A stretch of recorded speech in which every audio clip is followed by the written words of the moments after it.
Hello everyone, I welcome you all to Divya career. So students, आज के session में हम लोग बहुत ही इंपॉर्टेंट क्वेश्चंस डिस्कस करने वाले हैं based on ABFM module B.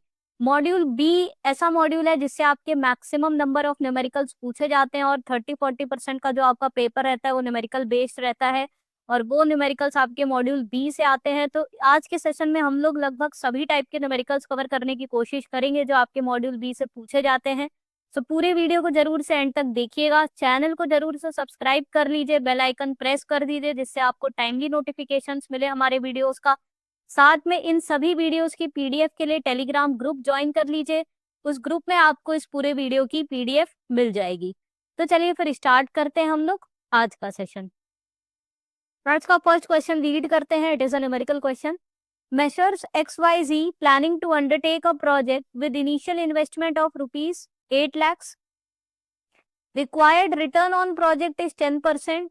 Expected annual cash inflows from the project over the period of 4 years are as follows.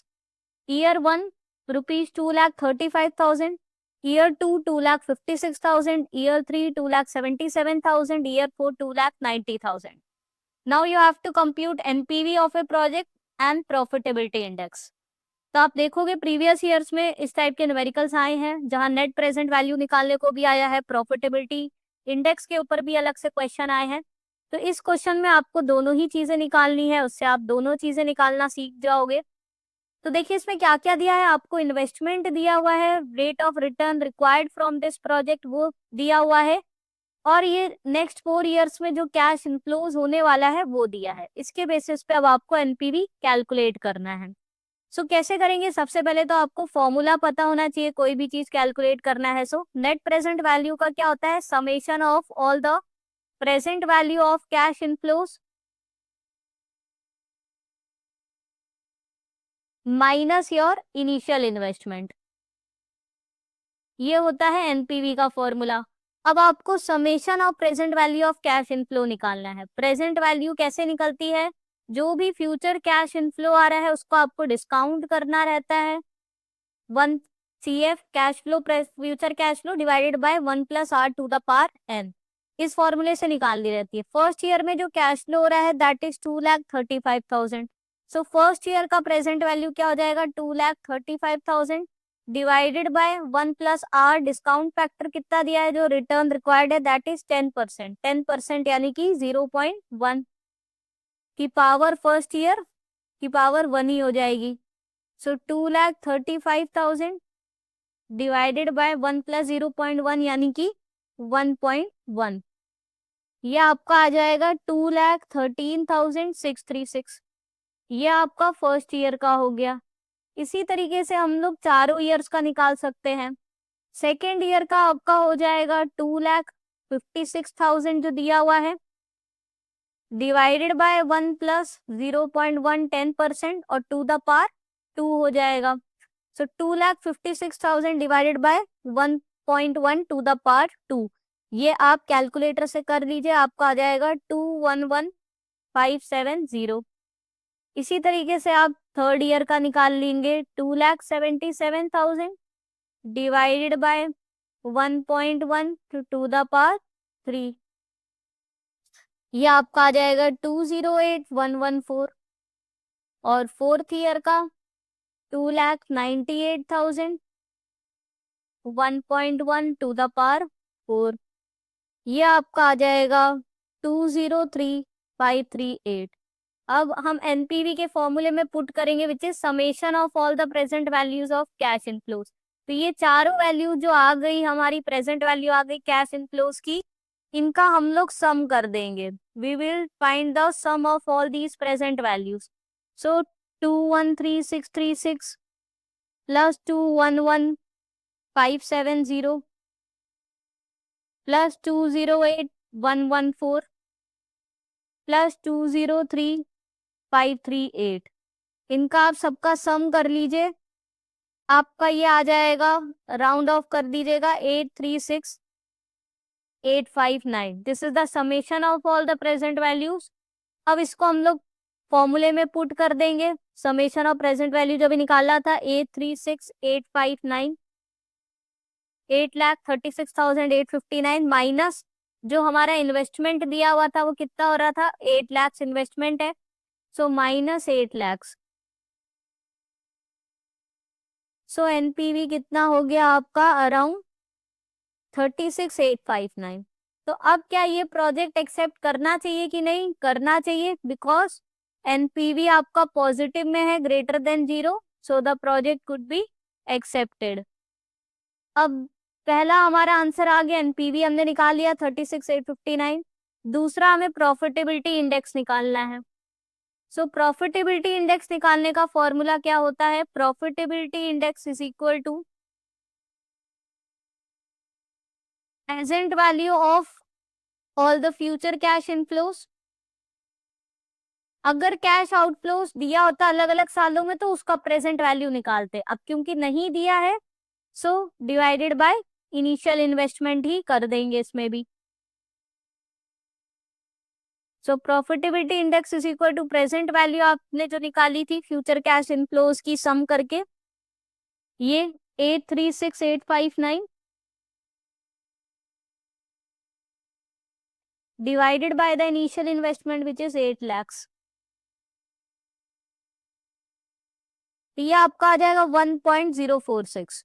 तो अगेन पीआई क्या है आपका, ग्रेटर देन 1 होना चाहिए, ग्रेटर देन 1 ही है, क्योंकि न्यूमरेटर क्या है, फ्यूचर कैश इनफ्लोस का प्रेजेंट वैल्यू, वो ज्यादा होना चाहिए इनिशियल इन्वेस्टमेंट से, ओके तभी पीआई ग्रेटर देन 1 आएगा। तो वो ग्रेटर देन 1 है। अगेन इससे भी हमें पता चल रहा है कि project could be accepted. Okay तो ये एनपीवी और पीआई हमने निकालना सीखा, जिसके बेसिस पे डिसीजन लिया जाता है कंपनी में कि whether they should proceed further with the project और नॉट। तो इसके लिए वो डिटरमाइन करते हैं कि फ्यूचर क्या क्या कैश इनफ्लोज हो सकते हैं, कितना रिटर्न की हमें रिक्वायरमेंट है, रिटर्न वो लोग एक्सपेक्ट करते हैं depending upon the inflation, market conditions and all, और कितना इन्वेस्टमेंट उनको लगने वाला है। अगर कैश आउटफ्लो भी होना है डिफरेंट डिफरेंट पीरियड्स में, ओके तो वो इसमें माइनस में हम लोग लेंगे, जो माइनस इनिशियल इन्वेस्टमेंट में वो सारा समेशंस करेंगे, अगर कैश आउटफ्लोस अलग अलग दिया है उसका भी डिस्काउंट करेंगे हम लोग। ओके तो इस तरीके से आपको आई होप क्लियर हो गया कैसे एनपीवी या पीआई निकालना है, आपको आएगा एग्जाम में तो अब आप निकाल लोगे। ये देखिए मैंने पूरा एक्सप्लेनेशन भी यहाँ पे लिख रखा है, मेंशन कर रखा है, जिससे आपके लिए बहुत इजी हो जब आप पीडीएफ से रीड करें। और ये पीडीएफ के लिए जैसे मैंने बताया टेलीग्राम ग्रुप है, उसकी लिंक डिस्क्रिप्शन बॉक्स में दे दी है, वहां से ज्वाइन कर लीजिएगा ग्रुप, वहां से आपको पीडीएफ मिल जाएगी। तो ये पूरा एक्सप्लेनेशन भी है आपके रेफरेंस के लिए। नेक्स्ट क्वेश्चन पढ़ते हैं। अगेन ये काफी फेवरेट क्वेश्चन है जो एग्जाम में 2 बार कम से कम आ चुका है, on the basis of calculation of pay back period. So question देखते हैं, Messrs ABC undertook a project which cost ₹25 lakhs and yields annual profit of 4 lakhs after depreciation but before tax at the rate of 30%. Depreciation is accounted at 10% using straight line method. Calculate the payback period of the project. Payback period ये बताता है जो हम लोग project में investment कर रहे हैं वो कितना टाइम पीरियड हमें लग जाएगा उस इन्वेस्टमेंट को रिकूप करने में या रिकवर करने में। तो जितना छोटा पेबैक पीरियड होगा उतना ही ज्यादा बेनिफिशियल है कंपनी के लिए, क्योंकि उतना ही कम टाइम पीरियड लग रहा है अपने इन्वेस्टमेंट को रिकवर करने के लिए। सो आई होप आपको पेबैक पीरियड का पहले तो मीनिंग पता चला। अब पेबैक पीरियड को निकालने का फॉर्मूला क्या होता है, इनिशियल इन्वेस्टमेंट जो हमें रिकवर करना है divided by annual net cash inflows. So annual cash inflows कैसे निकालते हैं, annual cash inflows is equal to profit after tax plus depreciation. यहाँ पे आप देख रहे हो प्रॉफिट आफ्टर टैक्स पैट के बाद डेप्रीशिएशन इसलिए ऐड करते हैं क्योंकि डेप्रीशिएशन एक्चुअली में हमारा कैश एक्सपेंस नहीं होता है। शुरू में हम लोग डेप्रीशिएशन को माइनस करते हैं जिससे हमारी टैक्सेबल इनकम कम हो, हमें टैक्स कम देना पड़े, बट एक्चुअल में कंपनी से वो कैश आउटफ्लो हो नहीं रहा है, कैश अभी भी है, वो in the form of cash वो पैसा है कंपनी के पास, इसीलिए डेप्रीशिएशन को वापस से ऐड कर दिया because it is available in the form of cash with the company. Okay so actual position देखने के लिए हम लोग डेप्रीशिएशन को वापस से ऐड कर देते हैं। सो इनिशियल इन्वेस्टमेंट हमें दिया है प्रोजेक्ट में कितना लग रहा है 25 lakhs। मेन हमें अब इस क्वेश्चन को सॉल्व करने के लिए एनुअल कैश इनफ्लो निकालना पड़ेगा, जिसके लिए हमें पैड प्लस डेप्रीशिएशन चाहिए। तो आपका डेप्रीशिएशन कितना है? डेप्रीशिएशन आपका प्रोजेक्ट पे स्ट्रेट लाइन मेथड यूज करके लग रहा है, मतलब हर साल सेम ही डेप्रीशिएशन लग रहा है at the rate of 10% of 25 lakhs। So depreciation आपका एनुअल बेसिस पे 2,50,000 लग रहा है। और हमें ये क्या दिया है? प्रॉफिट बिफोर टैक्स दिया है आफ्टर डेप्रीशिएशन। डेप्रीशिएशन चार्ज हो चुका है 2,50,000 का, बट टैक्स चार्ज नहीं हुआ है 30% का। सो प्रॉफिट बिफोर टैक्स है आपका 4 lakhs, जिसपे डेप्रीशिएशन ऑलरेडी चार्ज है। सो प्रॉफिट आफ्टर टैक्स कितना हो जाएगा? Profit before tax into 1 minus tax. So 4 lakhs into 1 minus tax rate है आपका 30%। So 1 minus 0.3, which will give you 0.7. So 4 lakhs into 0.7 आपको करना है, तो आपका पैट आ जाएगा। 4 lakh into 0.7 will give you 2,80,000। अब आपके पास पैट भी आ गया, डेप्रीशिएशन भी आ गया। एनुअल कैश इनफ्लोज के लिए हमें पैट प्लस डेप्रीशिएशन करते हैं, so as to represent the correct cash position. यहाँ आते हैं एनुअल कैश इनफ्लोज।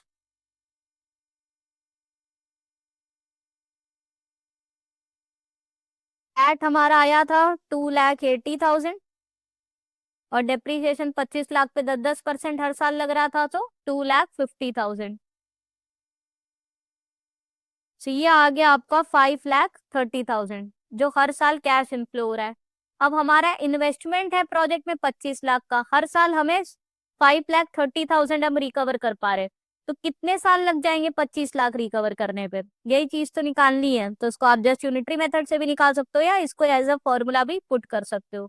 सो 25 lakhs डिवाइडेड बाय 5,30,000, ये आपका आ गया 4.72 ईयर्स। सो 4.72 ईयर्स लग जाएंगे हमें 25 लाख रिकवर करने में, अगर हमारा हर साल 5,30,000 इनफ्लो होता है तो। ओके, अगर ये मान लीजिए पूरा 5 लाख इनफ्लो होता तो आप देख ही सकते हो, हर साल अगर 5 लाख आते तो 25 लाख निकालने में 5 साल लगते, 5 लाख इंटू 5। तो वही चीज है। ओके, तो पे बैक पीरियड हमें ये बताती कितना टाइम पीरियड लग रहा है हमारा इन्वेस्टमेंट रिकवर करने में। जितना छोटा पे बैक पीरियड होगा उतना ही बेनिफिशियल है। ओके, सो अगर पे बैक पीरियड निकालने पर क्वेश्चन आएगा, नाउ आई होप आप लोग कर लोगे आसानी से। तो हमारा आंसर आ गया 4.72, इसलिए ऑप्शन बी राइट आंसर है। ओके, और आई होप आपको क्लियर हो गया कैसे करना है। इसका एक्सप्लेनेशन भी जैसे मैंने यहाँ पे सब दे रखा है। नेक्स्ट क्वेश्चन करेंगे based on the calculation of degree of financial leverage. आप मानिए जो अभी लास्ट ईयर एग्जाम हुआ था उसमें financial leverage, operating leverage, combined leverage पे कुल मिला के 7 से 8 क्वेश्चन आए थे। तो बहुत ही फेवरेट टॉपिक है एग्जामिनर का, बहुत सारे क्वेश्चन आते हैं इससे हर साल एग्जाम में। तो हम लोग सब टाइप के मेथड्स कवर करेंगे, जिस टाइप का भी न्यूमेरिकल आपका इन लेवरेजेस से आ सकता है। चलिए क्वेश्चन पढ़ते हैं।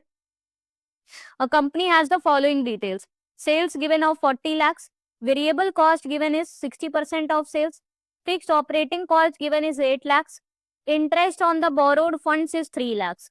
You have to calculate the degree of financial leverage. So आपको पहले तो फॉर्मूले पता होने चाहिए। डिग्री ऑफ फाइनेंशियल लेवरेज का क्या होता है? Earnings before interest and taxes divided by earnings before taxes. So EBIT निकालना है, उसके लिए पहले कॉन्ट्रीब्यूशन निकालना होता है। कंट्रीब्यूशन होता है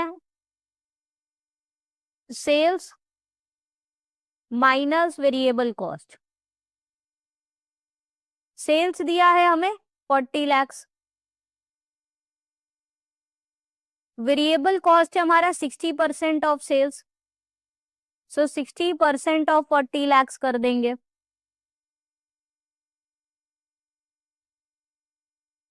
सो 40 lakhs माइनस ये आ गया 60% ऑफ 40 lakhs आपका 24 lakhs, which will give you 16 lakhs। So contribution आ गया हमारा 16 lakhs का, जिस वो जो आया sales minus variable cost. EBIT which is your operating income, इसको निकालने के लिए फिक्स कॉस्ट भी माइनस करना पड़ेगा। So EBIT is equal to contribution minus fix cost. Contribution निकालना हमने 16 lakhs का, फिक्स्ड कॉस्ट कितना दिया है 8 lakhs, सो EBIT आ गया 8 lakhs।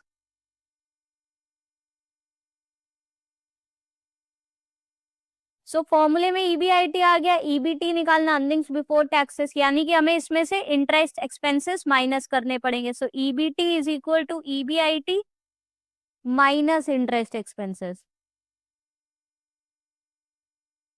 सो EBIT आपका आ गया है 8 lakhs minus interest borrowed funds पे 3 lakhs का इंटरेस्ट आप पे कर रहे हो तो वो माइनस हो जाएगा। सो EBT आ गया आपका 5 lakhs, 8 lakhs माइनस 3 lakhs यानी 5 lakhs।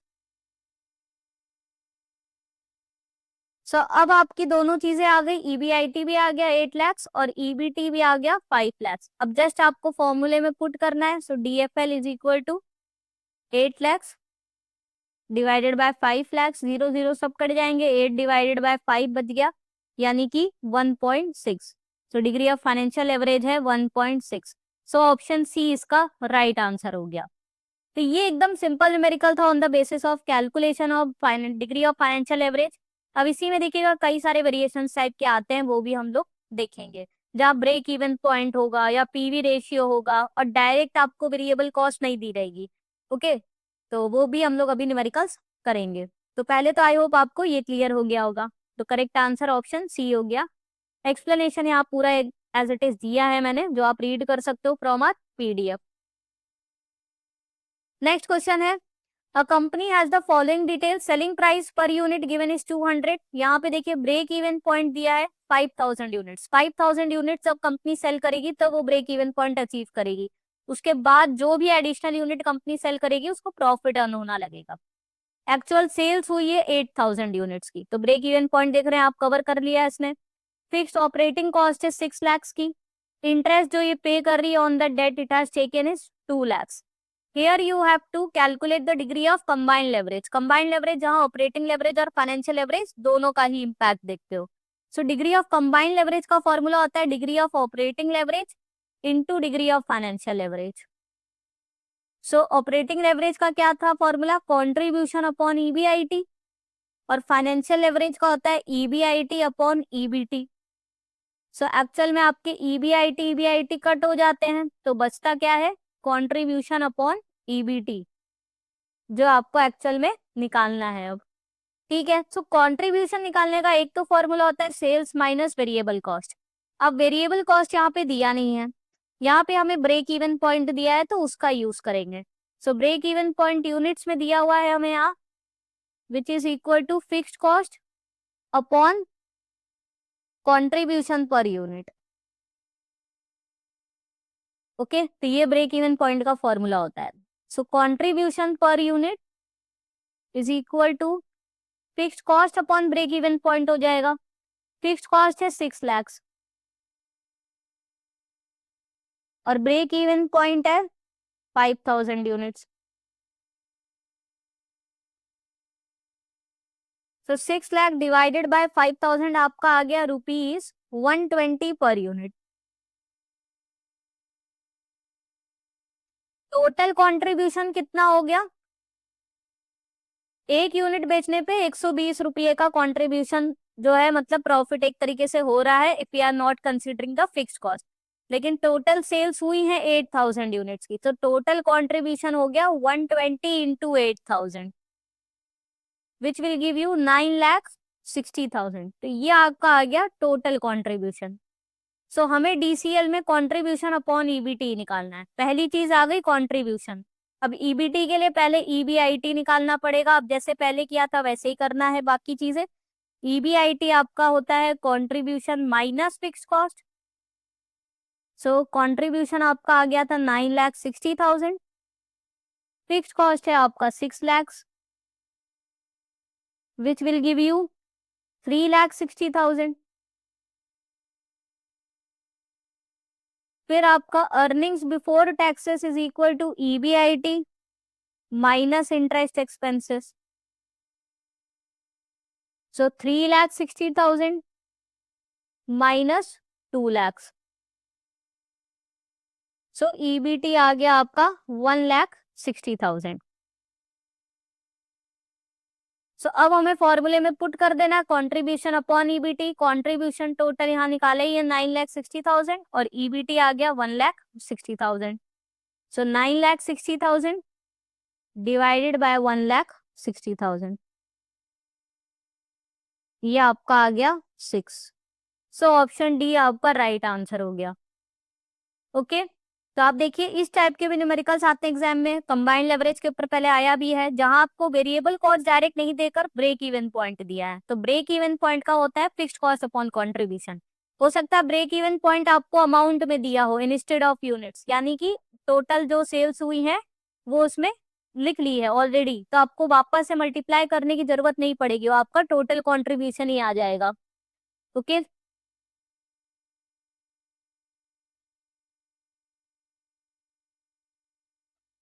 नेक्स्ट क्वेश्चन देखते हैं. ये अब एक अलग टाइप का क्वेश्चन है, जहां आपको 1 साल की फिगर्स ना देके 2 साल की फिगर्स दी है. 2 साल की फिगर्स देते हैं तो वहां एक अलग फॉर्मूला यूज होता है for the calculation of degree of operating leverage as well as for the degree of financial leverage. जहां 2 साल की फिगर दी रहती है, जहां हम लोग ये देखते हैं कितना परसेंट चेंज हुआ है. ओके सो वहां पे फॉर्मूला यूज होता है percentage change in EBIT upon percentage change in sales. मतलब 1% रेवेन्यू या सेल्स पे चेंज होने पर कितना इम्पैक्ट हमारा ईबीआईटी या ऑपरेटिंग इनकम पे पड़ रहा है. तो जब 2 साल की आपको फिगर्स दी हो तो ये फॉर्मूला यूज होना है, ना कि कॉन्ट्रीब्यूशन अपॉन ईबीआईटी. वैसे ही 2 साल की वैल्यूज दी है, उस पे अगर डिग्री ऑफ फाइनेंशियल एवरेज निकालना है तो वहां पे percentage change in EPS divided by percentage change in EBIT use होगा. सो ईपीएस क्या होता है, अर्निंग्स पर शेयर, जो आपका निकलता है profit after tax divided by number of share से. वहां पे आपको नंबर ऑफ शेयर्स भी दिए रहेंगे, तो उससे आप 2 साल का ईपीएस अलग अलग निकालोगे और फिर परसेंटेज चेंज निकालोगे और फिर फॉर्मूले में पुट करोगे. ओके तो यहाँ पर हमें खैर percentage change in EBIT upon percentage change in sales से मतलब है 2 साल की वैल्यूज दी और डीओएल निकालना है. तो पहले एक एक साल का निकाल लेते हैं ईबीआईटी. ओके ईबीआईटी के लिए कंट्रीब्यूशन निकालना पड़ेगा. सो पहले हम लोग फर्स्ट ईयर की बात कर लेते हैं. So contribution is equal to sales minus variable cost. So first year की बात कर रहे हैं, सेल्स है 30 lakhs, वेरिएबल कॉस्ट है 18 lakhs. So 30 lakhs minus 18 lakhs will give you rupees 12 lakhs. और ईयर 2 का अगर कंट्रीब्यूशन निकाल ले, सो सेल्स है 36 lakhs और वेरिएबल कॉस्ट है 21,60,000. सो 36 lakhs माइनस 21.6 lakhs, ये आपका आ जाएगा 14.4 lakhs, 14,40,000. ओके तो 2 साल का कंट्रीब्यूशन आ गया. उसी तरीके से अब आप 2 साल का ईबीआईटी निकालो, तभी आप परसेंटेज चेंज निकाल पाओगे. सो ईयर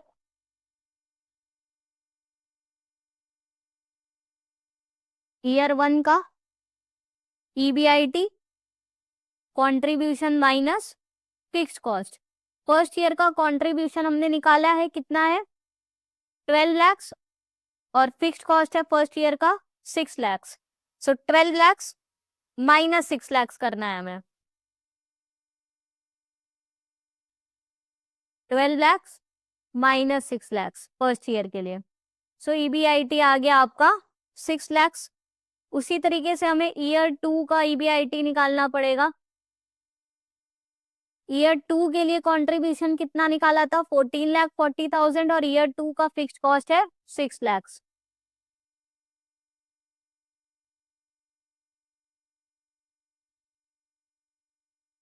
तो ये आपका आ गया 8,40,000. ओके तो अब आप क्या निकालोगे, परसेंटेज चेंज निकाल सकते हो, जो हमें फॉर्मूले में पुट करना है. सो percentage change in EBIT, first year 6 lakh है, सेकेंड ईयर 8,40,000 है। सो 8,40,000 minus 6 lakh divided bye 6 lakh into 100, ये करोगे तो आपको परसेंटेज चेंज इन ईबीआईटी मिल जाएगा। कितना परसेंट चेंज आया है ईबीआईटी में, विच विल गिव यू 40%। वैसे ही हमें फॉर्मूले के लिए परसेंटेज चेंज इन सेल्स निकालना है। सेल्स क्या क्या है, रेवेन्यू फर्स्ट ईयर पे 30 लाख थी और सेकेंड ईयर में 36 लाख हो गई। So 36 lakh minus 30 lakh divided by 30 lakh into 100। So percentage change in sales आ जाएगा, which will give you 20%। So अब हमें जस्ट फॉर्मूले में पुट कर देना है degree of operating leverage, which was percentage change in EBIT divided by percentage change in sales. तो percentage change in sales, change in EBIT 40% है, चेंज इन सेल्स 20% है। सो डिग्री ऑफ ऑपरेटिंग लेवरेज कितना आ गया, 2:1। Okay, सो ये answer होगा। तो देखिए इस तरीके से भी क्वेश्चंस आते हैं एग्जाम में ऑपरेटिंग लेवरेज, फाइनेंशियल लेवरेज पे, जहां आपको 2 साल का डेटा दिया रहता है, वहां पर आपको ये फॉर्मूला यूज करना पड़ेगा और इस तरीके से परसेंटेज चेंज निकालना पड़ेगा। Okay, so option B right answer हो गया, 2:1। नेक्स्ट क्वेश्चन पढ़ेंगे जहां आपको पीवी रेशियो दिया है। So a company has the following data, sales given is 50 lakhs, PV ratio given is 40%, fixed operating cost given is 8 lakhs, interest and debt given is 5 lakhs, calculate the degree of financial leverage. So degree of financial leverage, अब एक ही साल का data दिया है तो वही पुराना formula use होगा, which is EBIT upon EBT. But again यहाँ पे वेरिएबल कॉस्ट दिया नहीं है तो हम लोग contribution is equal to sales into variable cost नहीं पुट कर सकते। तो यहाँ हमें पीवी रेशियो दिया है। पीवी रेशियो का फॉर्मूला होता है PV ratio is equal to contribution upon sales into 100। PV यानी profit volume ratio. So profit से यहाँ पे कॉन्ट्रीब्यूशन मतलब है divided by sales volume ratio into 100। So PV ratio दिया है 40% का, कॉन्ट्रीब्यूशन हमें निकालना है, सेल्स है हमारी 50 lakhs की इनटू 100। ये सब 0 0 कट कर दीजिएगा, आपका कॉन्ट्रीब्यूशन आ जाएगा 20 lakhs। अब बस कंट्रीब्यूशन आ गया, अब तो जैसे पहले क्वेश्चंस करते थे वैसे ही करना है। एक बार कंट्रीब्यूशन आ गया तो फिर कुछ नहीं, ईबीआईटी आप निकाल ही लोगे, कंट्रीब्यूशन माइनस फिक्स्ड कॉस्ट भी इसमें कर दोगे तो ईबीआईटी आ जाएगा। सो 20 lakhs माइनस फिक्स्ड कॉस्ट दिया है 8 lakhs। सो ईबीआईटी आ गया आपका 12 lakhs। सो ईबीआईटी निकल गया, ईबीटी निकालना है। सो ईबीटी होता है ईबीआईटी माइनस इंटरेस्ट एक्सपेंसेस। सो वो 5 lakhs दिए ही हैं। सो 12 lakhs minus 5 lakhs। So EBT आ जाएगा विच इज 7 lakhs। बस अब फॉर्मूले में पुट कर देना है। सो डीएफएल के फॉर्मूले में ईबीआईटी आपने निकाल लिया 12 lakhs, EBT 7 lakhs। So 12 divided by 7, 0 0 तो लैक्स तो कट ही गया, 1.71। तो ये आपका आंसर आ गया ऑप्शन सी 1.71। तो देखिए हमने सब टाइप के न्यूमेरिकल्स कवर करने की कोशिश करी based on operating financial combined leverage, जहां आपका वेरिएबल कॉस्ट दिया हो, या आपका ब्रेक इवन पॉइंट दिया हो, या पीवी रेशियो दिया हो, या 2 साल का डेटा दिया हो। आई होप आपको सभी तरीके से करना आ गया होगा। नेक्स्ट क्वेश्चन पढ़ते हैं। Under the current provisions of companies act 2013, company limited by shares are prohibited from issuing the preference shares which are not redeemable. All the preference shares are required to be redeemed within a period not exceeding dash. Options are 10 years, 15 years, 20 years, 30 years. So right answer है 20 years. So as per the Indian Companies Act, India में कोई भी company irredeemable preference shares issue नहीं कर सकती है। Okay, सो जो भी कंपनी शेयर्स इशू कर रही है प्रेफरेंस शेयर्स, वो रिडीम हो जाने चाहिए with in the maximum period of 20 years। Okay, अब वो रिडेम्पशन वो अपना जो भी प्रॉफिट्स है उससे कर सकती है, या फिर न्यू शेयर्स इशू करके उससे जो उनको प्रोसीड्स मिल रहा है उससे रिडीम कर सकती है, बट इररिडीमेबल नहीं कर सकती। बट जो बैंक्स है, बैंक्स क्या है, परपेचुअल डेट इंस्ट्रूमेंट्स इशू कर सकती है। नेक्स्ट है, where dividend on preference shares has not been paid for dash or more, such shareholders get a right to vote on all the company resolutions. Options है 1 year, 2 years, 3 years या 5 years.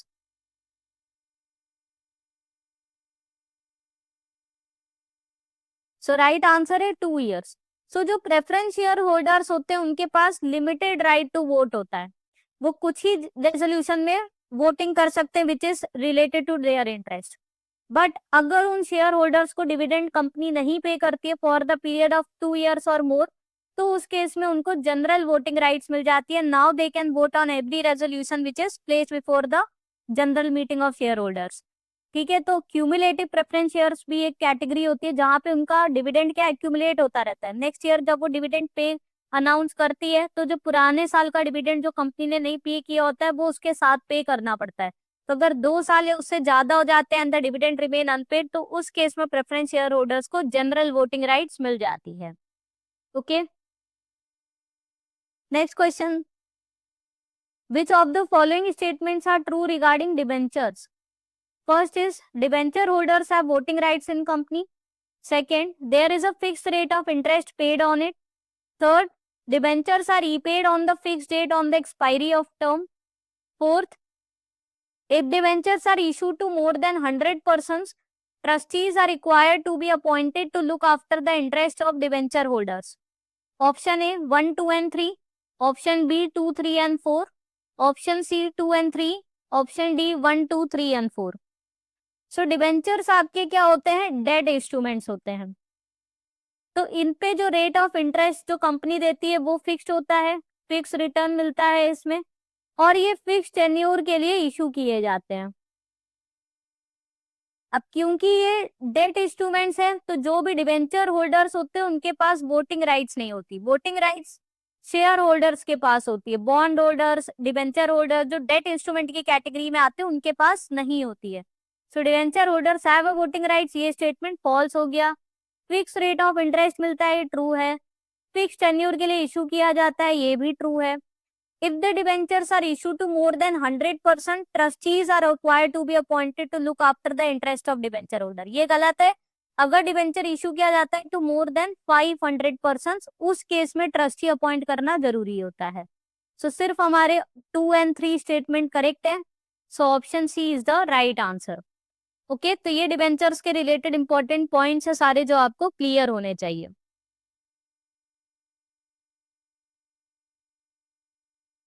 Next question, Dash involves the purchase of a company by the small group of investors, largely financed by debt. Option A PIPE deals, Option B leveraged buyouts, Option C bridge financing, Option D VC funding. So right answer है leveraged buyout. अब जैसे word में ही है leverage का use करके, यानी date का use करके आप क्या है ट्रांजेक्शन कर रहे हो, क्या कंपनी को बाय आउट कर रहे हो। फाइनेंस किससे हो रहा है, through the debt rather than your own funding. PIPE deal होता है प्राइवेट इन्वेस्टमेंट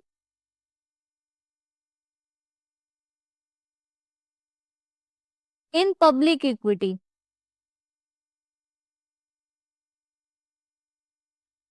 सो यहाँ पर क्या होता है, जो पब्लिकली ट्रेडेड शेयर्स हैं, ओके, उसको किसको सेल किया जा रहा है, प्राइवेट इन्वेस्टर्स को सेल किया जा रहा है in the form of preferred stock या कन्वर्टेबल सिक्योरिटी।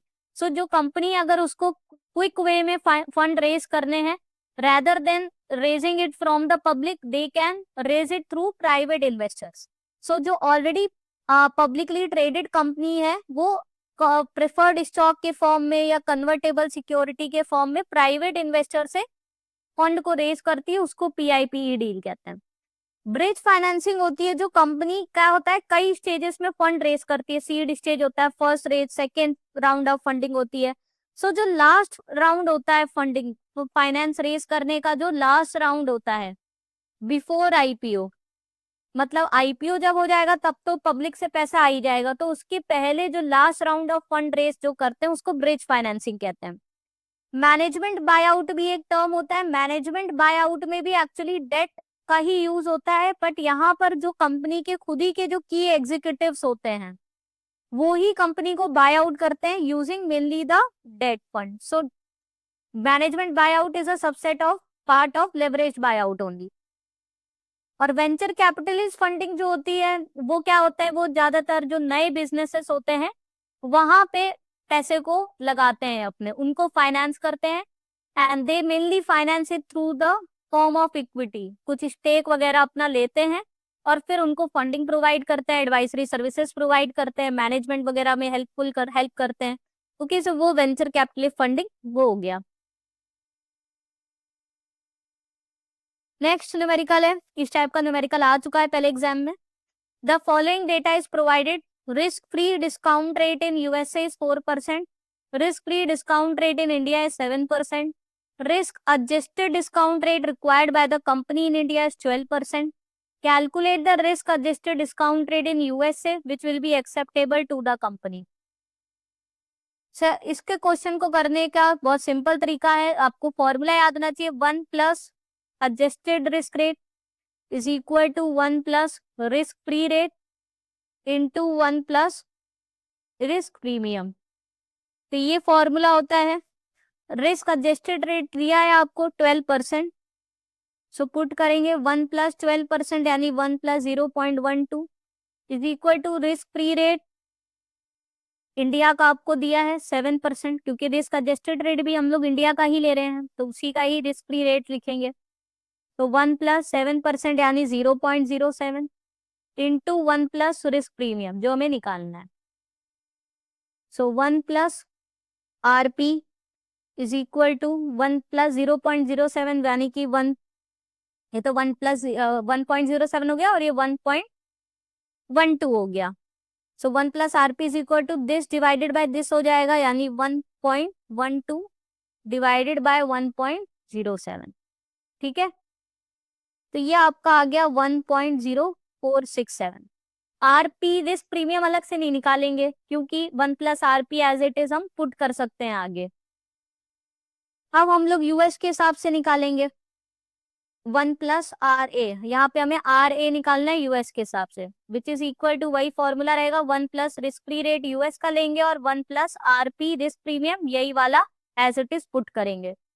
सो 1 प्लस रिस्क एडजस्टेड रेट जो हमें यूएसए के हिसाब से चाहिए, यहाँ पे अब हम लोग रिस्क फ्री रेट यूएस का लेंगे जो क्या था 4%, 0.04, और 1 प्लस आरपी में हम एज इट इज ये पूरी वैल्यू पुट कर सकते हैं विच इज 1.0467। अब आप इसको सॉल्व कर लीजिए, ये आपका 1.04 इंटू 1.0467 और माइनस 1 हो जाएगा तो आपका आर ए आ जाएगा विच विल बी अराउंड, इसको अलग अलग लिख देते हैं, इसको आप 1.04 इंटू 1.0467 करिए तो आपका 1 प्लस आर ए आ जाएगा which will be equal to 1.0888। So risk adjusted rate आपका आ गया 1.0888 minus 1 which will be equal to 0.0888 which will be equal to 8.88%। So option C इसका राइट आंसर हो गया। तो इस टाइप का न्यूमेरिकल आता है एग्जाम में, आपको ये बस फॉर्मूला याद होना चाहिए 1 plus risk adjusted rate is equal to 1 plus risk free rate plus 1 plus RP, RP is your risk premium. तो आपको इंडिया के हिसाब से दिया हुआ है सब कुछ, रिस्क एडजस्टेड रेट दिया, रिस्क फ्री रेट दिया है, वो आपने फॉर्मूले में पुट कर दिया और 1 प्लस आरपी निकाल लिया। यही 1 प्लस आरपी यूज होगा जब हम लोग risk adjusted rate in US निकालेंगे, तो उस केस में रिस्क फ्री रेट यूएस का ले लेंगे और 1 प्लस आरपी जो ऊपर निकाला वो वैल्यू पुट कर देंगे और सॉल्व कर लेंगे तो आर ए की वैल्यू आ जाएगी which is a risk adjusted discount rate which is in US acceptable to the company. Okay, ये मैंने पूरा एक्सप्लेनेशन भी यहाँ पे दे दिया है। नेक्स्ट क्वेश्चन, इस टाइप का क्वेश्चन भी आपका पहले आया है। क्वेश्चन देखते हैं, risk free interest rate in UK is 3%, risk free interest rate in India is 8%, current spot rate is ₹100 पर ग्रेट ब्रिटेन पाउंड। अब ये यूएस डॉलर पे भी आ सकता है, यहाँ मैंने यूके और पाउंड ले लिया है। Estimate the spot rate of GBP after 3 years। So spot rate after 3 years का फॉर्मूला होता है जो current spot rate into 1 plus risk free rate in your home country divided by 1 plus risk free rate in foreign country to the power. पूरा आप लिख सकते हो एक साथ टाइम पीरियड जो आपको निकालना है। यहाँ पे हमें 3 इयर्स का निकालना है। हो सकता है एग्जाम में 2 इयर्स का आएगा तो 2T में आप 2 लिख दोगे।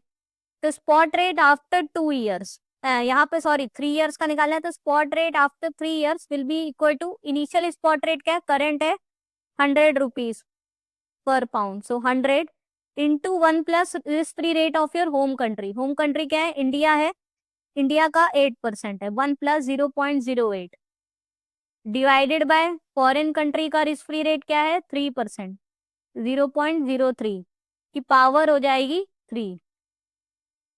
सो 100 इंटू 1.08 डिवाइडेड बाय 1.03 की पावर 3 कर दीजिएगा। तो ये आपका आ जाएगा around 115.3 which will be the spot rate after 3 years, जिसको आप फॉरवर्ड रेट भी कह सकते हो कि फॉरवर्ड रेट पूछ रहा है आफ्टर 3 इयर्स। तो 3 साल बाद इसका रेट इस हिसाब से क्या रहेगा, आज 100 है तो 3 साल बाद 115.3 हो जाएगा। So option B is the right answer. Okay, तो इस टाइप के भी न्यूमेरिकल एग्जाम में पूछे गए हैं। आई होप अब आएगा तो अब आप कर लोगे। नेक्स्ट क्वेश्चन है, given below are the 4 factors which are having impact on the stock return and its sensitivity to each factor and risk premium associated with each factor। तो यहाँ पर क्या है, ये 4 फैक्टर्स दिए हैं जो कि इम्पैक्ट करते हैं स्टॉक के रिटर्न को। तो उनका क्या बीटा है वो दिया है और कितना रिस्क प्रीमियम है ऑफ एवरी फैक्टर वो दिया हुआ है। ओके, तो ये 4 फैक्टर है, GDP, inflation rate, gold prices and index return. साथ में रिस्क फ्री रेट दिया है 4%। Using APT formula which is arbitrage pricing theory you have to calculate the expected return on stock.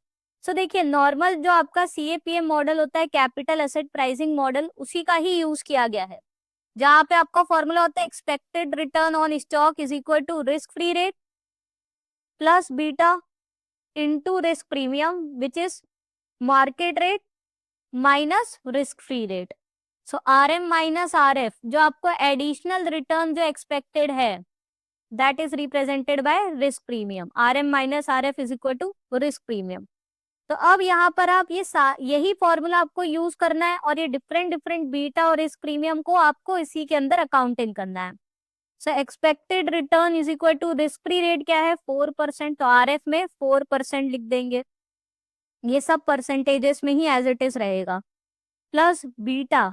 अब एक एक का बीटा लेते चाहिए, 0.4 into risk premium 4% plus inflation rate का बीटा 0.6, 2%, इसको 0.02 मत करिएगा, परसेंटेज में ही रहने दीजिएगा 2%, प्लस ये माइनस में है 0.5। ओके, ऑपोजिट डायरेक्शन में मूव करता है क्योंकि आपको पता है गोल्ड प्राइस बढ़ते हैं तो स्टॉक का प्राइस कम होता है, ये रिवर्स मूव करता है, इसीलिए इसका बीटा माइनस में है because they move in opposite direction. तो यहाँ माइनस ले लेंगे इंटू 5% प्लस इंडेक्स रिटर्न का बीटा 1.2 इंटू 8%। तो अब आप इसको पूरा सॉल्व कर लीजिए कैलकुलेटर से, ये आपका आ जाएगा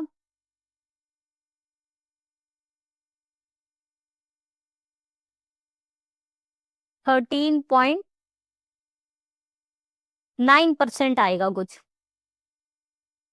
15.2, एक second.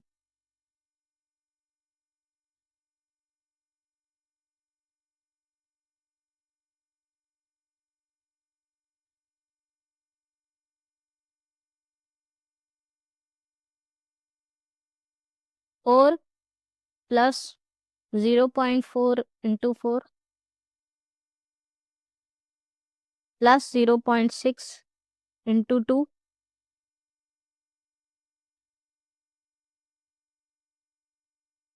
5 into 5 plus 1.2 into 8।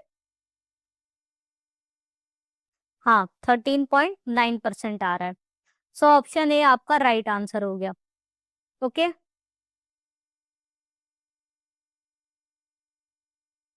So I hope आपको ये क्वेश्चन भी आ गया कैसे करना है। एक्सपेक्टेड रिटर्न ऑन स्टॉक निकालना है, उसमें सीएपीएम मॉडल यूज किया है जिसका फॉर्मूला होता है risk free rate. Risk free rate क्या होता है कि अगर आपने पैसा स्टॉक में ना लगा के मान लीजिए बॉन्ड में लगा दिया होता तो वहां पे तो आपको उतना रिटर्न मिलता, मान लीजिए 6%। तो आप स्टॉक में इन्वेस्ट कर रहे हो तो भाई वो 6% तो हमें चाहिए ही चाहिए, बट उसके अलावा हमें एडिशनल प्रीमियम भी चाहिए। क्यों? क्योंकि हम एक रिस्की चीज में इन्वेस्ट कर रहे हैं।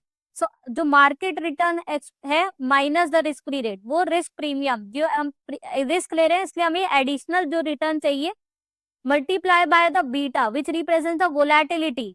ओके, तो जितना कोई स्टॉक कम वोलेटाइल होता है कोई ज्यादा होता है, so beta represent the volatility, तो जितना वोलेटाइल है उतना ज्यादा रिटर्न चाहिए। सो उससे हम लोग निकालते हैं expected return on stock. Okay, अब ये रिटर्न जो है स्टॉक का, ये अब इस पे कई और फैक्टर्स पे डिपेंड कर रहा है जो कि मैक्रो इकोनॉमिक फैक्टर्स मेनली इन्होंने दिए हैं, GDP, inflation, gold price index, return. तो उन सभी का हमने बीटा और रिस्क प्रीमियम भी कंसीडर किया है to find the expected return on stock. Okay, so option A is your right answer. Next question देखते हैं। Dash is a method for determining how much critical each input is for the output value. Options are scenario analysis, sensitivity analysis, simulation analysis, decision tree analysis. So right answer है sensitivity analysis. Sensitivity एनालिसिस में हम लोग एक single input variable का देखते हैं क्या इम्पैक्ट पड़ रहा है हमारे आउटपुट पे। एक बार में एक इनपुट का देखते हैं कितना इम्पैक्ट पड़ता है। मान लीजिए जैसे कॉस्ट है तो पहले हम लोग कॉस्ट को देखते हैं बढ़ाकर घटाकर कितना इम्पैक्ट पड़ेगा हमारे आउटपुट पे यानी कि प्रॉफिट पे। फिर हम लोग देख लेंगे सेल्स है, सेल्स को बढ़ाकर घटाकर कितना इम्पैक्ट पड़ेगा प्रॉफिट पे। तो इससे हमें पता चलता है कौन सा मेन क्रिटिकल इनपुट है जिसका कि अच्छा खासा इम्पैक्ट पड़ रहा है हमारे आउटपुट वैल्यू पे। आउटपुट वैल्यू कुछ भी हो सकती है जो आप चेक करने की कोशिश कर रहे हो। It could be the net profit, it could be the gross profit, it could be the NPV of the project. उसी तरीके से इनपुट वेरिएबल्स कुछ भी हो सकते हैं जो आपके उस आउटपुट को इम्पैक्ट करते हैं। सो मान लीजिए हम नेट प्रॉफिट देख रहे हैं तो इसपे हम लोग हो सकता है पहले डायरेक्ट एक्सपेंसेस देख ले उनका कितना इम्पैक्ट पड़ रहा है, इनडायरेक्ट एक्सपेंसेस का देख ले, टोटल कॉस्ट देख ले। तो ये सभी चीज को हम लोग एक एक करके चेक करते हैं। तो उससे हमें पता चलता है कि जो हमारा आउटपुट है वो कितना सेंसिटिव है to the change in each of these input where we are changing one input at a time. Scenario analysis में हम लोग 3 डिफरेंट सिनेरियोस कंसीडर करते हैं। आपका बेस सिनेरियो, बेस क्या सबसे पहले बेस्ट ले लीजिए, बेस्ट सिनेरियो, बेस सिनेरियो और वर्स्ट सिनेरियो। तो यहाँ पर हम लोग साइमल्टेनियसली देखते हैं कि अगर हमारा सब चीज एकदम बेस्ट चल रहा है, एकदम ऑप्टिमम केस है, तो वहां पर हम लोग का कॉस्ट क्या होगा, बहुत ज्यादा कम हो जाएगा, सेल्स बहुत ज्यादा बढ़िया हो जाएगी। तो अगर बेस्ट सिनेरियो है तो उस केस में हमारा प्रॉफिट पे क्या इम्पैक्ट पड़ेगा। तो पहले हम लोग बेस्ट सिनेरियो पे सारे वेरिएबल्स एक साथ चेक कर लेते हैं। सेंसिटिविटी में एक बार में एक ही वेरिएबल को चेंज करके चेक करते हैं हमारे आउटपुट पे क्या इम्पैक्ट पड़ेगा। सिनेरियो एनालिसिस में हम लोग सारे इनपुट्स का एक साथ इम्पैक्ट देखते हैं हमारे आउटपुट पे क्या पड़ेगा इन डिफरेंट सिनेरियोस। तो आई होप अब आपको क्लियर हुआ होगा सिनेरियो और सेंसिटिविटी एनालिसिस में क्या डिफरेंस है। बेस सिनेरियो में मतलब कि जो नॉर्मल चला आ रहा है वहां पे एवरेज देखते हैं। बेस्ट में तो हम लोग एकदम कॉस्ट को कम कर लेते हैं, सेल्स को बढ़ा देते हैं। बेस जो एवरेज चला आ रहा है तो उस हिसाब से कॉस्ट और सेल्स का प्रॉफिट पे क्या इम्पैक्ट पड़ेगा। और एकदम ही वर्स्ट हो जाए कि कॉस्ट भाई बहुत ही ज्यादा बढ़ गई, सेल्स बहुत ही ज्यादा डाउन हो गई, तो हमारा प्रॉफिट पे लगभग क्या इम्पैक्ट पड़ेगा। तो बेस्ट, वर्स्ट और एवरेज तीनों सिचुएशंस पे देखते हैं हमारे इनपुट चेंज का हमारे आउटपुट पे क्या इम्पैक्ट पड़ता है। तो उस एनालिसिस को हम लोग सिनेरियो एनालिसिस कहते हैं। सिमुलेशन एनालिसिस क्या होता है, ये रैंडमली चेंज करता रहता है डिफरेंट इनपुट्स को देखने के लिए कि क्या हमारे डिफरेंट आउटकम्स आएंगे। ओके, तो यहाँ पर जो कंप्यूटर मॉडल है वो काफी हैवी मॉडल्स यूज किए जाते हैं जो रैंडमली आप देखोगे एक्सेल पे भी रन कर सकते हो, मोंटी कार्लो सिमुलेशन आप कर सकते हो जो रैंडमली कई सारे इनपुट्स, डिफरेंट इनपुट्स के हिसाब से डिफरेंट आउटपुट वेरिएशंस या आउटपुट डिस्ट्रीब्यूशंस देता है। ओके, और डिसीजन ट्री एनालिसिस एक तरीके से ग्राफिकल रिप्रेजेंटेशन होता है जहां आप देखते हो कि यस या नो कि आपने ये डिसीजन लिया तो उसके हिसाब से आपका क्या पॉसिबल आउटकम्स होंगे और उस आउटकम के होने की क्या क्या प्रोबेबिलिटी है। ओके, तो वो सब आप डिसीजन ट्री एनालिसिस के थ्रू करते हो। ओके, नेक्स्ट क्वेश्चन है, ये न्यूमेरिकल है बेस्ड ऑन एबीसी एनालिसिस और CVP. So company ABC, a toy manufacturer, has the following monthly data in its book. Monthly demand और प्रोडक्शन है उसके टॉयज का 10,000 units. Selling price per unit is 8,000। Variable cost per unit given is 7.5 7,500। Fixed cost per month is 10 lakhs। दो चीजें calculate करनी है। You have to calculate the break even point and the profit per month using the traditional classic CVP method which is cost volume profit method. और दूसरा आपको break even point और profit per month calculate करना है using activity based CVP method. ABC analysis, given the number of units produced per batch is 25 and every batch setup cost is ₹500। ABC में क्या होता है, डिफरेंट डिफरेंट एक्टिविटीज का भी आप देखते हो क्या क्या कॉस्ट लग रहा है, फिर आप कॉस्ट ऑफ द प्रोडक्ट निकालते हो। तो यहाँ पर एबीसी में आपको ये भी दिया है कि हर बैच सेटअप पे 25 यूनिट्स प्रोड्यूस होते हैं और हर एक सेटअप का 500 रुपए भी आता है। तो पहले हम लोग फर्स्ट मेथड की तरह ब्रेक इवन पॉइंट और प्रॉफिट निकालने की कोशिश करेंगे यूजिंग आर ट्रेडिशनल मेथड, और सेकेंडली फिर हम लोग एबीसी मेथड से ब्रेक इवन पॉइंट और प्रॉफिट पर मंथ कैलकुलेट करने की कोशिश करेंगे। सो पहला फर्स्ट मेथड यूज करते हैं which is the traditional CVP method.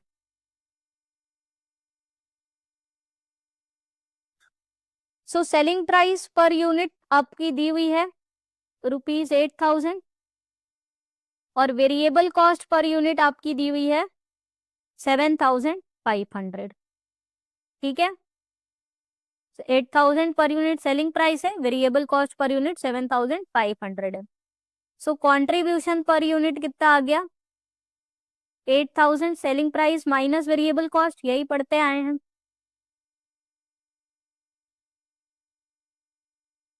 So ₹500 per unit contribution आ गया। ब्रेक इवन पॉइंट निकालना है हमें which is equal to fixed cost divided by contribution per unit. तो हमें यूनिट्स में ब्रेक इवन पॉइंट आ जाएगा कि इतने यूनिट्स अगर कंपनी बेचती तो वो ब्रेक इवन पॉइंट अचीव कर लेगी, यानी नो प्रॉफिट नो लॉस वाली सिचुएशन। इसके बाद जो भी वो सेल करेगी एडिशनल यूनिट तो उसको प्रॉफिट अर्न होगा। फिक्स्ड कॉस्ट कितना है, 10 lakhs, और कॉन्ट्रीब्यूशन पर यूनिट 500। सो ब्रेक इवन पॉइंट कितना आ गया, 10 lakhs डिवाइडेड बाय 500 यानी 2,000 यूनिट्स। यानी 2,000 यूनिट्स जब कंपनी सेल करेगी तो नो प्रॉफिट नो लॉस वाली किस सिचुएशन आएगी। ओके, मंथली डिमांड और मंथली प्रोडक्शन कितना हो रहा है,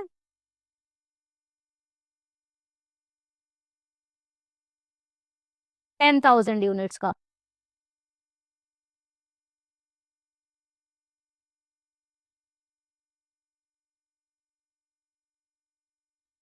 अब हमें प्रॉफिट पर मंथ निकालना है। प्रॉफिट क्या होता है,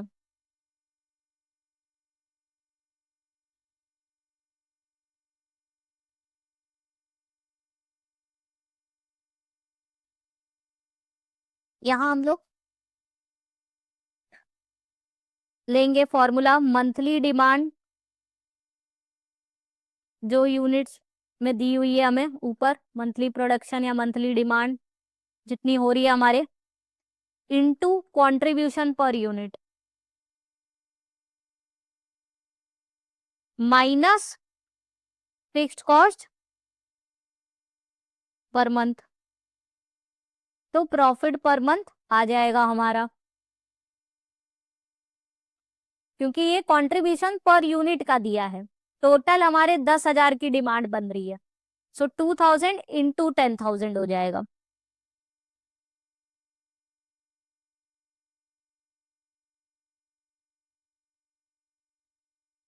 सॉरी, कंट्रीब्यूशन कहाँ गया, ये रहे 500।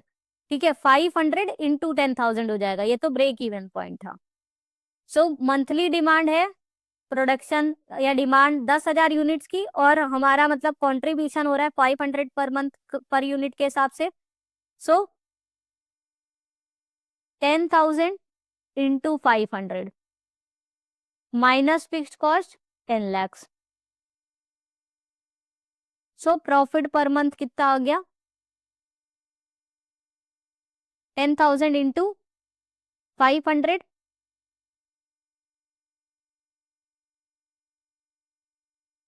50 lakhs minus 10 lakhs will give you 40 lakhs। सो ये आ गया आपका प्रॉफिट पर मंथ इस कंपनी का। जहां कुछ नहीं किया, कंट्रीब्यूशन निकाला, सेल्स माइनस वेरिएबल कॉस्ट से, ब्रेक इवन पॉइंट निकाला।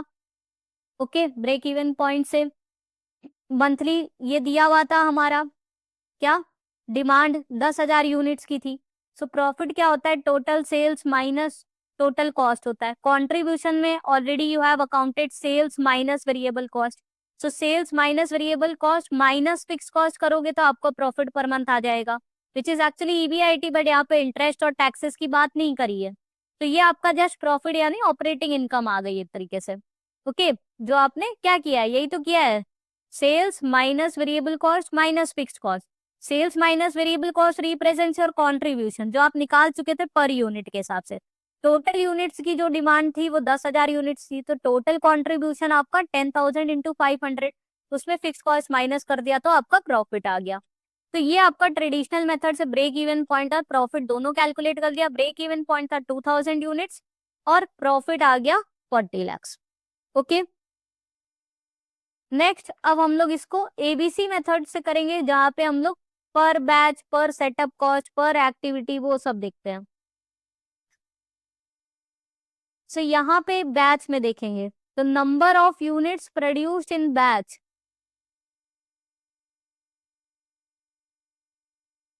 कितने यूनिट्स बन रहे थे एवरी बैच में? 25 यूनिट्स, और एक बैच को सेटअप करने की 500 रुपीज की कॉस्ट थी।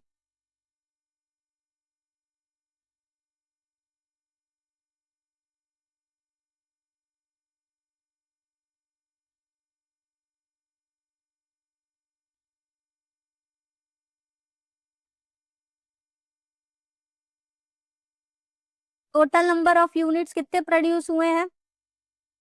10,000 यूनिट्स प्रोड्यूस हुए हैं।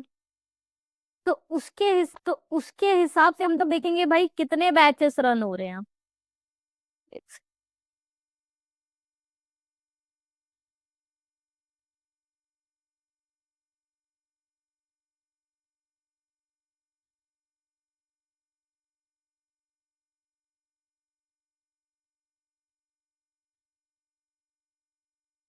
सो हमारे नंबर ऑफ यूनिट्स जो प्रोड्यूस हो रहे हैं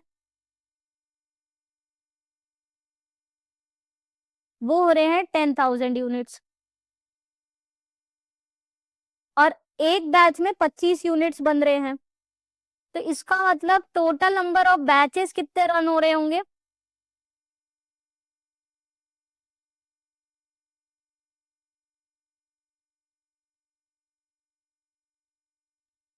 10,000 divided by 25, which will give you 400 batches. तो टोटल 400 बैचेस रन हो रहे हैं, और एक बैच का हमने देखा था setup cost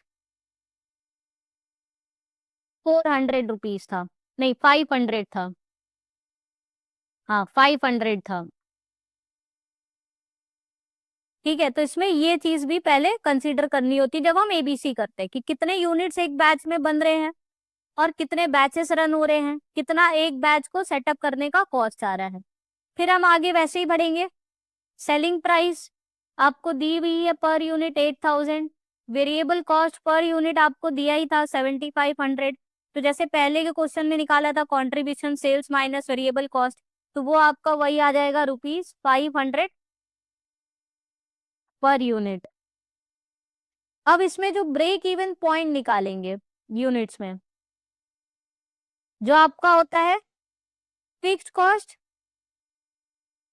upon contribution in per unit. सो यहाँ पर हम लोग फिक्स्ड कॉस्ट में सिर्फ 10 lakhs नहीं लेंगे, बैचेस का कॉस्ट भी फिक्स कॉस्ट के साथ जोड़ा जाएगा। सो जो फिक्स कॉस्ट था हमारा वो तो लिया ही जाएगा, ये 10 लाख, ये वाला तो लिया ही जाएगा।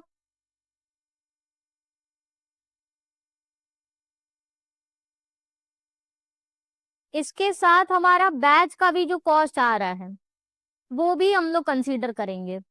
सो टोटल हमारे 400 बैचेस रन हो रहे हैं, एक बैच का कॉस्ट है 500। सो 400 इंटू 500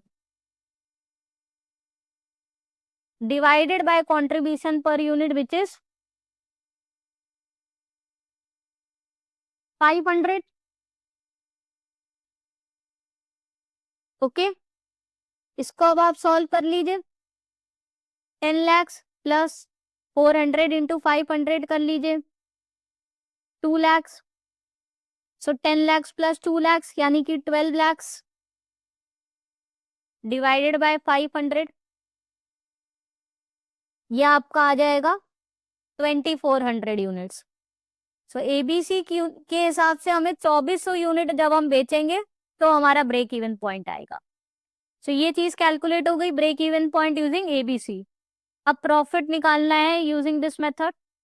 देखिए फर्स्ट मेथड में ब्रेक इवन पॉइंट हमारा 2000 यूनिट्स थी, इसमें बैच का भी कॉस्ट लिया है तो 2400 यूनिट्स हो गई, बढ़ गया ब्रेक इवन पॉइंट, ज्यादा यूनिट्स बेचने पड़ेंगे। प्रॉफिट पीस के हिसाब से निकाल लीजिए। सो अगेन मंथली डिमांड जो थी हमारी, जो 10,000 यूनिट्स की थी, जो पहले किया था, इनटू कंट्रीब्यूशन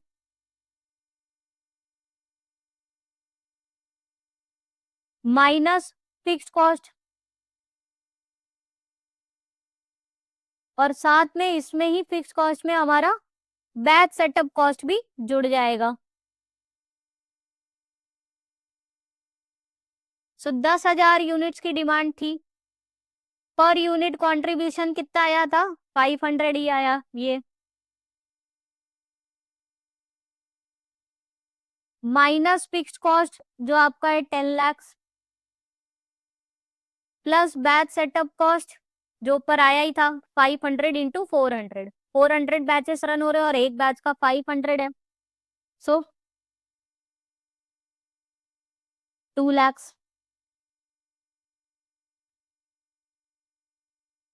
तो ये आपका आ जाएगा 38 लाख। 5 लाख, 50 लाख माइनस 12 लाख, ये आपका 50 लाख माइनस 12 लाख कितना हो गया, 38 लाख।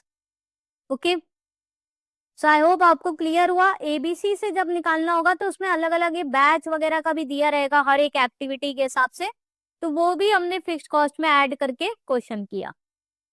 ये मैंने पूरा एक्सप्लेनेशन भी पॉइंट बाय पॉइंट आपको दे रखा है। लास्ट क्वेश्चन करते हैं।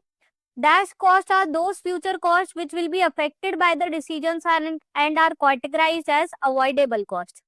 ऑप्शन है relevant cost, irrelevant cost, recurring cost, reversible cost. So right answer है रेलिवेंट कॉस्ट। रेलिवेंट कॉस्ट होते हैं जो अवॉइडेबल कॉस्ट होते हैं, जो डिपेंड करते हैं आपके डिसीजंस पे। अगर आप वो डिसीजन लेते हो पर्टिकुलर तो वो कॉस्ट लगते हैं, इसलिए उनको अवॉइडेबल कहते हैं। इररेलिवेंट नॉन अवॉइडेबल कॉस्ट होते हैं, वो आपके डिसीजन पे इम्पैक्ट नहीं करते। फॉर एग्जाम्पल, अगर आपने सोचा कि अब आप मुंबई से पुणे ट्रैवल करोगे, सो मुंबई से पुणे ट्रैवल करोगे तो आप बाय रोड ट्रैवल कर रहे हो, तो जो भी टोल टैक्स वगैरह है वो तो आपको पे करना ही करना है। So that is irrelevant cost. अब आप ये सोच रहे हो बाय रोड ट्रैवल करना है, अब हम पेट्रोल गाड़ी से ट्रैवल करें कि डीजल कार से ट्रैवल करें। तो अगर आप पेट्रोल गाड़ी से ट्रैवल करोगे तो वो कॉस्ट आएगा, डीजल कार से करोगे तो वो कॉस्ट आएगा। तो ये रेलिवेंट कॉस्ट है जो लग रहा है because of the decision you have taken whether to travel by the petrol car और डीजल कार। किसी भी गाड़ी से ट्रैवल करो टोल टैक्स तो देना ही देना है। So that is a relevant cost which is not based on your decision whether to travel by petrol और डीजल कार।